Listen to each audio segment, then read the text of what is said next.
Hello friends, ગામઠી કિચનમાં તમારું હાર્દિક સ્વાગત છે। આજે આપણે બનાવીશું એક સિંગદાણામાંથી એક નવો નાસ્તો કહીએ અથવા તો આને સિંગ ભુજિયા નામ આપીએ। ગમે તે આપો પણ આ કુરકુરો નાસ્તો એટલી ખાવાની મજા આવશે કે વાત જ જવા દો। અહીં તમે જોઈ શકો છો કે એકદમ કુરકુરો એવો આપણો નાસ્તો તૈયાર થયો છે। ચાલો જોઈ લઈએ આને કેવી રીતે બનાવવો। સબસ્ક્રાઇબ કરો ગામઠી કિચનને ને બેલ આઇકોન દબાવો લેટેસ્ટ કુકિંગ વિડીયો જોવા માટે। અહીંયા આપણે સિંગદાણા લઈ લીધા છે, લગભગ 1.5 કપ જેટલા મેં સિંગદાણા લીધા છે। સિંગ ભુજિયાને બનાવવા માટે, એકદમ કુરકુરા બનાવવા માટે અને એકદમ ટેસ્ટી બનાવવા માટે આપણે તેના માટેનો એક મસાલો તૈયાર કરીશું। મસાલો તૈયાર કરવા માટે અહીંયા લીધી છે આમચૂર પાવડર। આમચૂર પાવડર 1/2 ટીસ્પૂન છે। 1/2 ટીસ્પૂન સંચળ પાવડર લેશું।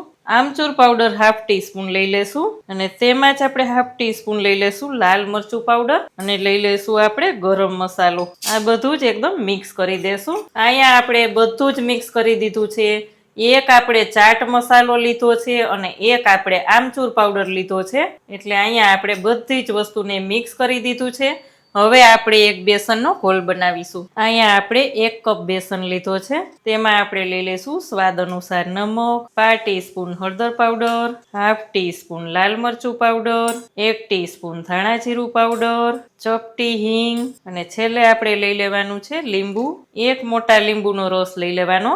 બધું જ મિક્સ કરી અને એક ઘોલ જેવું તૈયાર કરશું। થોડું થોડું પાણી એડ કરતા જશું અને ઘોલ બનાવીશું।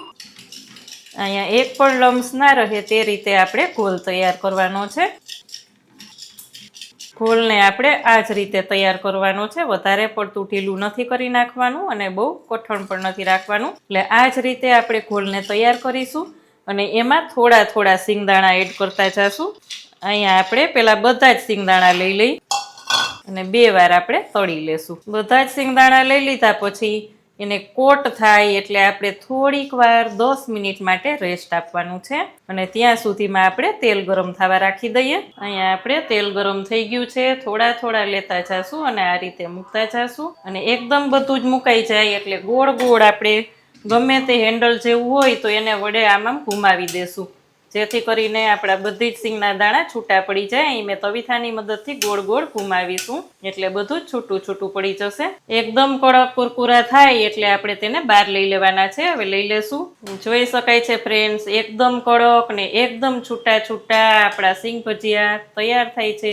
અહીંયા ક્રિસ્પી થઈ ગયા છે, આને પણ આપણે લઈ લેશું। અહીં જોઈ શકાય છે ફ્રેન્ડ્સ, આપણા બધા જ સિંગ ભુજિયા અથવા તો તમે સિંગનો નવો નાસ્તો કયો તો પણ ચાલે, તૈયાર છે અને બનાવેલો બધો જ મસાલો આપણે ઉપરથી છાંટી દેવાનો છે અને અહીં જોઈ શકાય છે એકદમ કુરકુરા એવા આપણા સિંગ ભજીયા તૈયાર થઈ ગયા છે।